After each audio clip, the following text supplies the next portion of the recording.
કરવામાં આવે છે, પરંતુ આ વિશિષ્ટ અધિકાર કે વિશિષ્ટ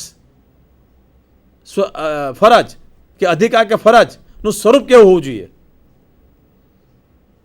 તેનો ખ્યાલ કેવો હોવો જોઈએ, તેનો ઝીણવટભર્યો અભ્યાસ એ વિધિશાસ્ત્રમાં કરવામાં આવે છે. એટલે બીજા ભાગમાં જે કાયદાના જુદા જુદા ખ્યાલો છે, આપણે જોયું જેમ અધિકાર છે, ફરજ છે, ઉપેક્ષા છે, બેદરકારી છે, જવાબદારી છે, સ્ટ્રિક્ટ લાયબિલિટી પણ છે. તો આ તમામ જે કાયદાના સિદ્ધાંતો છે, કાયદાના જે કન્સેપ્ટ છે, એ કાયદાના કોન્સેપ્ટનો અભ્યાસ પણ વિધિશાસ્ત્રના બીજા ભાગમાં કરવામાં આવે છે. તો બાકીનો સોર્સિસ અંગેની વાતો મારા સાથી મિત્ર પ્રોફેસર એમ એન ભાસો સાહેબને વિનંતી કરું છું કે જે આગળ ચલાવશે.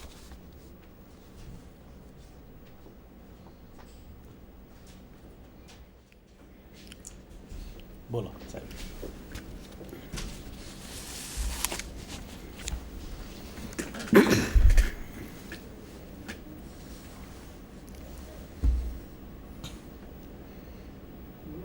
મિત્રો, સાલ મુબારક, હેપી ન્યૂ યર. કાયદાના અભ્યાસમાં જ્યુરિસ્પ્રુડન્સનું બહુ જ મહત્ત્વ છે. જેટલું જ્યુરિસ્પ્રુડન્સનું મહત્ત્વ છે એટલે કે વિધિ શાસ્ત્ર અથવા વિધિ મીમાંસાનું મહત્ત્વ છે, એટલું જ મહત્ત્વ ભારતના બંધારણનું પણ છે. આપણે અહીંયા વિધિ મીમાંસાની ચર્ચા કરવા માગીએ છીએ, વિધિશાસ્ત્ર એટલે કે જ્યુરિસ્પ્રુડન્સની ચર્ચા કરવા માગીએ છીએ. અને એમાં એવું કહેવાય છે કે જ્યુરિસ્પ્રુડન્સ ઇઝ એન આઈ ઓફ લો. વિધિ મીમાંસા એ કાયદાની આંખ છે.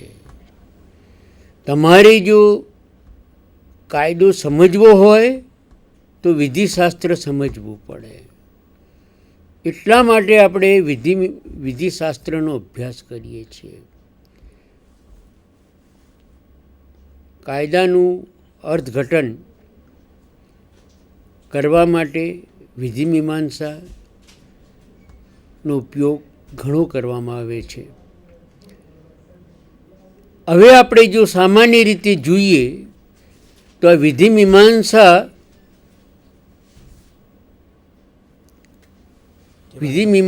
જે છે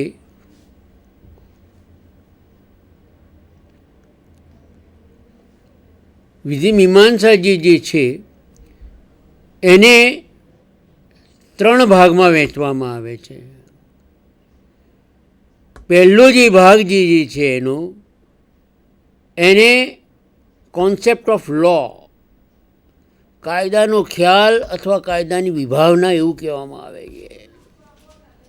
જે બીજો વિભાગ જે છે એ મારા મિત્રએ કહ્યું, ડૉક્ટર પાઠક સાહેબે, એ સોર્સિસ ઓફ લો એટલે કાયદાના ઉદ્ગમ સ્થાનો છે.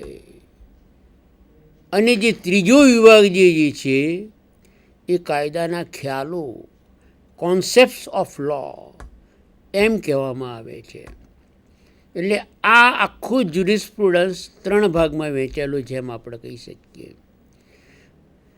વિધિ મીમાંસાને કાયદાનું વિજ્ઞાન તો કહે જ છે, પણ ઘણીવાર એને ડાપણનું વિજ્ઞાન પણ કહેવામાં આવે છે, કાયદાની કળા પણ કહેવામાં આવે છે, કાયદાનું ચાતુર્ય, સ્કિલ ઓફ લો પણ કહેવામાં આવે છે. એટલે વિધિ મીમાંસા એ બહુ વાઇડ ટર્મ છે અને આમાં ઘણી બધી બાબતોનો તમે સમાવેશ કરી શકો છો. એટલે સૌથી પ્રથમ જ્યારે હું એમ કહું છું કે કાયદાનો ખ્યાલ, એની આપણે જ્યારે ચર્ચા કરવાની વાત કરી છે, કોન્સેપ્ટ ઓફ લો અથવા વિભાવના, કાયદાની વિભાવના, તો એમાં સૌ પ્રથમ કાયદાની વ્યાખ્યાનો તમારે અભ્યાસ કરવો પડે છે. અને કાયદાની વ્યાખ્યાઓ તો એટલા બધા કેટલી બધી આપેલી છે કે એનો કોઈ દરેક વિચારકે, કાયદાના વિચારકે, જ્યુરિસ્ટે પોતપોતાની રીતે એની વ્યાખ્યાઓ આપેલી છે. કેટલાક લોકો એમ કહે છે કે લો ઇઝ LAWS, કાયદો ગધેડો છે એમ કહે છે. કેટલાક લોકો એમ કહે છે કે લો ઇઝ ગોડ, કાયદો ભગવાન છે એમ કહે છે. કેટલાક લોકો એમ કહે છે કે લો ઇઝ લોજિક, કાયદો એ તર્ક છે. કેટલાક લોકો એમ કહે છે કે લો ઇઝ એન ઓશન, કાયદો તો મહાસાગર છે, એમાં જેટલી ડૂબકી મારો તેમ તમે વધારેમાં વધારે એમાંથી મેળવી શકો. પછી બીજું જોઈએ તો જે મેઇન વસ્તુ આપણે જોઈએ કે કાયદોનો મતલબ આપણે જોઈએ તો એમાં બે પ્રકારના વિચારકો આપણને જોવા મળે છે. તો આદર્શવાદી અને બીજા વિધાનવાદી. આદર્શવાદીની અંદર ખાસ કરીને સોક્રેટિસ, પ્લેટો, એરિસ્ટોટલની સમાવેશ થાય છે.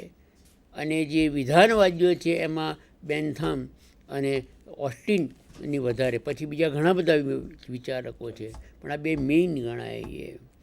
એટલે કાયદાની વ્યાખ્યા જે આપવામાં આવે છે એ એક તો આદર્શની દિશા આપવામાં આવે છે, વિધાનલક્ષી વ્યાખ્યા આપવામાં આવે છે, અને સમાજશાસ્ત્રીય વ્યાખ્યા પણ કાયદાની આપવામાં આવે છે. એટલે પહેલો જે પાર્ટ છે જ્યુરિસ્પ્રુડન્સનો, એમાં કાયદાની વ્યાખ્યા, કાયદાનો ખ્યાલ, પછી કાયદાનું કાર્ય શું છે એનું પણ પહેલા વિભાગમાં ચર્ચા કરવામાં આવે છે. Function of law. Function of law is to maintain law and order in the society. કાયદાનું કાર્ય એ સમાજમાં કાયદો અને વ્યવસ્થા જાળવવાનું છે. ટુ મેન્ટેન પીસ, શાંતિ જાળવવાનું છે. To give security, to give safety, સલામતી આપવી, એ બધું કામ કાયદાનું છે એમ આપણે કહી શકીએ. અને જે ત્રીજી જે એની આપણે કાયદાના સ્વરૂપોની વાત કરીએ તો કાયદાના સ્વરૂપો જોઈએ તો લોકલ કાયદો પણ હોઈ શકે, ઇન્ટરનેશનલ કાયદો પણ હોઈ શકે, પબ્લિક લો પણ હોઈ શકે, પ્રાઇવેટ લો પણ હોઈ શકે. એ કાયદાનું સ્વરૂપ છે. અને એમાં છેલ્લે આપણે જોઈએ પહેલા વિભાગનો અભ્યાસ કરીએ કાયદાનો કોન્સેપ્ટ ઓફ લો, કાયદાની વિભાવના અથવા કાયદાનો ખ્યાલ, તો છેલ્લા પોઈન્ટમાં આપણે બે પ્રકારનો ન્યાય આપણે જોઈએ, એનો પણ એમાં ચર્ચા કરવામાં આવે છે. એક તો ફોજદારી ન્યાય અને દીવાની ન્યાયની સિસ્ટમ જે છે, પદ્ધતિ છે, એનો પણ પહેલા વિભાગ કાયદાના ખ્યાલમાં અભ્યાસ કરવામાં આવે છે. એટલે જ્યુરિસ્પ્રુડન્સનો આ પહેલો જે વિભાગ જે છે બહુ જ અગત્યનો છે. એને આપણે લીગલ થિયરી તરીકે પણ ઓળખી શકીએ. અને એની અંદર જોઈએ તો ખાસ કરીને બે વસ્તુ આપણે જોવાની છે.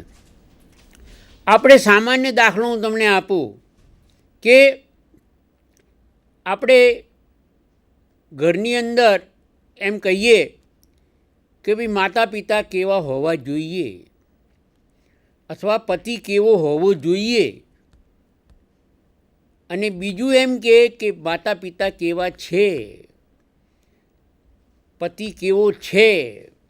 એટલે અહીંયા જે વિચારધારા જે આખી એ ઓટ અને ઇઝની છે. ઓટ ટુ અને has it ought to be and has it is. કાયદો કેવો હોવો જોઈએ એ આદર્શવાદ છે, પતિ કેવો હોવો જોઈએ એ આદર્શવાદ છે, કાયદો કેવો છે એ વિધાનવાદ છે, વાસ્તવવાદ છે, રિયાલિઝમ છે. એ રીતે આપણે કાયદાને સમજી શકીએ.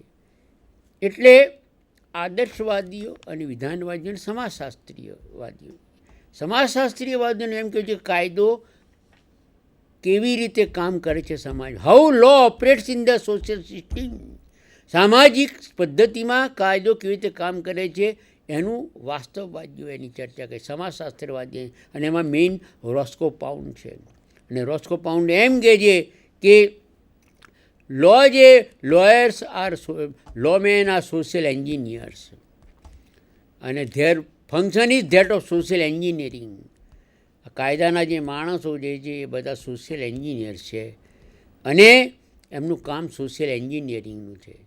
જેથી કોઈ એન્જિનિયર મોટું મશીન બનાવે અથવા મશીનનું ચાલવાની પદ્ધતિ બતાવે અથવા તો કોઈ બિલ્ડિંગ બાંધે અને બિલ્ડિંગની આખો પ્લાન તૈયાર કરે, એવી રીતે આ સમાજને પણ જાળવવા માટે કાયદાના માણસો એ માટે કાર્ય કરી રહ્યા છે. માટે એમને સોશિયલ એન્જિનિયર્સ કહેવામાં આવે છે. મિકેનિકલ એન્જિનિયર કે ઇલેક્ટ્રિક એન્જિનિયર નહીં, પણ સોશિયલ એન્જિનિયર એવું નામ આપવામાં આવે છે. એટલે આ રીતે આપણે જોઈએ તો આ જુદા જુદા કાયદાનો ખ્યાલ આ રીતે સમજી શકાય એમ છે. બીજો જે વિભાગ જે છે એને આપણે એમ કહીએ છીએ કે એના સોર્સિસ કયા કયા છે. જ્યુરિસ્પ્રુડન્સનો બીજો વિભાગ એના કયા કયા સોર્સિસ છે અથવા તો એના કયા કયા ઉદ્ગમ સ્થાનો છે. એમાં પાઠક સાહેબે નામ આપ્યું છે એક વિધિ વિધાન, બીજું જે છે પૂર્વ નિર્ણય, ત્રીજું આપણે જોઈએ કે કસ્ટમ અથવા રિવાજ, ચોથું જે છે એ ન્યાયવિદોના લખાણો. જે જ્યુરિસ્ટ હોય છે એમના જે લખાણો હોય છે, એની જે પુસ્તકો હોય છે, એનો પણ કાયદાના ઉદ્ભવ સ્થાનમાં આપણે સમાવેશ કરી શકીએ છીએ. એટલે જ્યારે કોઈ આપણને કોઈ પ્રશ્ન પૂછે કે ભાઈ કાયદો એટલે શું, વોટ યુ મીન બાય લો, કાયદાનો અર્થ શું છે, તો તમે શોર્ટમાં કેવી રીતે જવાબ આપી શકો? તો શોર્ટમાં તમે એમ કહી શકો કે law is enacted by parliament, અને બીજું law is declared by the highest court of the nation. આ રીતે આપણે એને સમજાવી શકીએ. લેજિસ્લેચર જે કાયદો ઘડે છે, કોઈ પણ દાખલે ડોમેસ્ટિક વાયોલન્સ એક્ટ એ પાર્લામેન્ટે કાયદો ઘડ્યો 2005માં. તો એ જે છે પાર્લામેન્ટે ઘડેલો કાયદો, it is law of the land. પણ એના ઉપર જોઈન્ટ પ્રોપર્ટી ઉપર સુપ્રીમ કોર્ટે જજમેન્ટ આપ્યું કે જોઈન્ટ પ્રોપર્ટી કોને કહેવાય અને વાઇફનો ક્યાં ક્યાં અધિકાર લાગે, એનું જે ઇન્ટરપ્રિટેશન સુપ્રીમ કોર્ટે કર્યું અને જે લો લેટ ડાઉન કર્યો, ધેટ ઇઝ પ્રિસિડન્ટ.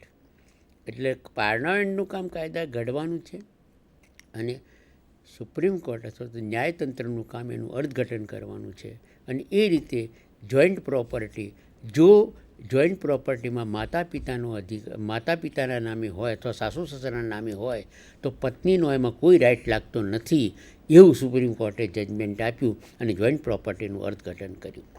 માત્ર કોઈ વ્યક્તિએ પોતાની કમાણીમાંથી પોતાની મિલકત વસાવી હોય અને એમાં એનો દીકરો અને દીકરાની વાઈફ એની જોડે રહેતા હોય, એનાથી એમાં એનો કોઈ રાઇટ લાગી જતો નથી, એવું સુપ્રીમ કોર્ટે અર્થઘટન કર્યું. એટલે ધીમે ધીમે એને આપણે જુદી જુદી રીતે એને લોને ડેવલપ કરવાનું કામ. એટલે બે વસ્તુ છે, સુપ્રીમ કોર્ટ જે છે ને એ જે અર્થઘટન કરે જે છે ને એ આર્ટિકલ 141 કોન્સ્ટિટ્યુશન ઓફ ઇન્ડિયાના આધારે એનો નક્કી કરેલો કાયદો, એણે જાહેર કરેલો કાયદો એ તમામ કોર્ટોને બંધન કરતા છે એવું કહેવામાં આવે છે. એટલે એમાં આર્ટિકલ 141 જો તમે જ્યુરિસ્પ્રુડન્સ અને કોન્સ્ટિટ્યુશન એકબીજા જોડે સંકળાયેલા છે, પ્લીઝ માઇન્ડ વેલ. આર્ટિકલ 141 જે છે એ કોન્સ્ટિટ્યુશન ઓફ ઇન્ડિયાનું જે છે એમાં ચોખ્ખું લખ્યું છે કે law declared by Supreme Court of India is binding to all the courts within the territory of India. Supreme કોર્ટે જે કાયદો જાહેર કર્યો હોય એ તમામ કોર્ટોને બંધન કરતા છે. એટલે લો લેટ ડાઉન, એટલે લો લેટ ડાઉન લીગલ પ્રિન્સિપલ અથવા તો એને રેશિયો કહેવામાં આવે છે, રેશિયો ડેસિડેન્ડાઈ કહેવામાં આવે છે. એ પણ જ્યુરિસ્પ્રુડન્સનો વિષય છે, રેશિયો ડેસિડેન્ડાઈ. એટલે કાયદાનું જે અર્થઘટન કરવામાં આવે છે એ બે રીતે કરવામાં આવે છે. એક તો શાબ્દિક અર્થઘટન અને બીજું જેને કહીએ કે તાત્વિક અર્થઘટન. શાબ્દિક અર્થઘટન એટલે શબ્દો જેવા છે એવા જ એનું અર્થઘટન કરવાનું. પણ જ્યારે સુપ્રીમ કોર્ટ એમાં કંઈક પોતાનું મિનિંગ વધારે મૂકે જે ખૂટતો હોય ત્યારે એને તાત્વિક અર્થઘટન, સ્પિરિચ્યુઅલ જેને કે ઇન્ટરપ્રિટેશન કહેવામાં આવે છે. એટલે જેને આપણે બે રીતે એનું અર્થઘટન સુપ્રીમ કોર્ટ કરતી હોય છે અને એ આપણા દેશનો કાયદો બની જાય છે. એટલે એ બે વાત આપણે કરી. જો કસ્ટમની વાત સાહેબે બહુ ઊંડાણમાં કરી છે, પણ આ જે ત્રીજું જે ન્યાયવિદોના લખાણો એ આપણે જોઈએ તો જ્યુરિસ્ટ જે છે ન્યાયમાં જે લોકો હોશિયાર છે અથવા તો જેમાં એ લોકો તાત્વિક રીતે એની ચર્ચા કરી શકે છે, પુસ્તકો લખે છે, એવા માણસોના જે એમણે જે પોતાના વિચારો આપ્યા હોય એનો પણ તમે એમાં ઉપયોગ કરી શકે છે. એને પણ સોર્સ ઓફ લો કહેવામાં આવે છે. એટલે 400 એ સિવાય એગ્રીમેન્ટ એ પણ સોર્સ ઓફ લેવામાં સમજૂતી હોય એને પણ સોર્સ ઓફ લો કહેવામાં આવે છે. એટલે આ બીજો વિભાગ જે છે એની આપણે ચર્ચા કરીએ તો એની બહુ વિશેષ ચર્ચા થાય એમ છે. પણ જે એમાં મેઇન જે આવે છે એ બે જ છે, લેજિસ્લેચર અને પ્રેસિડન્ટ. એ બે મેઇન છે. એ બે મેઇન તમે જો એનો સ્ટડી કરો એટલે કે ધારાસભા અને પૂર્વ નિર્ણય એ બંને. તો એનો બીજો વિભાગ જે છે જ્યુરિસ્પ્રુડન્સનો, એને તમે વિશદતાથી ચર્ચા કરી શકો છો. હવે ત્રીજો જો એનો વિભાગ જે છે, ત્રીજો વિભાગ જ્યુરિસ્પ્રુડન્સનો અથવા જેને કહીએ કે વિધિ મીમાંસાનો, વિધિશાસ્ત્રનો, એ છે concepts of law. Concepts of law એટલે કાયદાના ખ્યાલો અથવા કાયદાની વિભાવનાઓ, એમ આપણે એનું મિનિંગ કરી શકીએ. હવે કોન્સેપ્ટની આપણે જો એની ગણતરી કરીએ તો ઘણા બધા કોન્સેપ્ટ છે. એમાં સૌથી પહેલાં આપણે જોઈએ તો લીગલ ડ્યુટી, કાનૂની ફરજ, એ સૌથી પહેલો કોન્સેપ્ટ છે. ઊંધું હોય છે, ઘણા લોકો રાઇટને પહેલાં લાવે છે, આપણે ડ્યુટીને પહેલાં લાવીશું. માણસે પહેલાં પોતાની ફરજ બજાવવી જોઈએ એવું આપણે કહેવા માગીએ છીએ. એટલે લીગલ ડ્યુટી, મોરલ ડ્યુટી નહીં. બીજું લીગલ રાઇટ, કાનૂની અધિકાર, કાનૂની ફરજ, કાનૂની અધિકાર, એમ કહેવા માગીએ છીએ. અને આ બધા એક જોડે સંકળાયેલા છે. રાઇટ અને ડ્યુટી એકબીજા જોડે સંકળાયેલા છે. મોરલ રાઇટ અને moral duty A they are not implemented by law, by courts of law, but legal rights and legal duties are implemented by the courts of law. જ્યારે કાનૂની ફરજ હોય, કાનૂની અધિકાર હોય, ત્યારે કોર્ટો એનો અમલ કરાવી શકાય છે. પરંતુ જો મોરલ નૈતિક અધિકાર હોય કે નૈતિક ફરજ હોય તો કોર્ટો એનો અમલ કરાવી શકતી નથી. હું તમને એક સાદો દાખલો આપું. દાખલા તરીકે તમે વકીલ થઈ ગયા છો અને તમે પહેલે જ દિવસે કોર્ટમાં જઈ અને 10,000ની ફી તમને મળે છે. તમે રસ્તામાં ચાલતા ચાલતા જતા હોય, ટહેલતા ટહેલતા, અને હોસ્પિટલની બાજુમાં જ એક માણસ ભૂખે મરતો પડે છે. તમે એ માણસ તમને કહે કે બાબુજી મને 10 રૂપિયાનું કંઈક આપવાના, પણ તમારે 10,000નું બંડલ છે, તમે એમાંથી કશું આપતા નથી એને. તો શું પેલો બેગર તમારી સામે સૂટ દાખલ કરી શકે?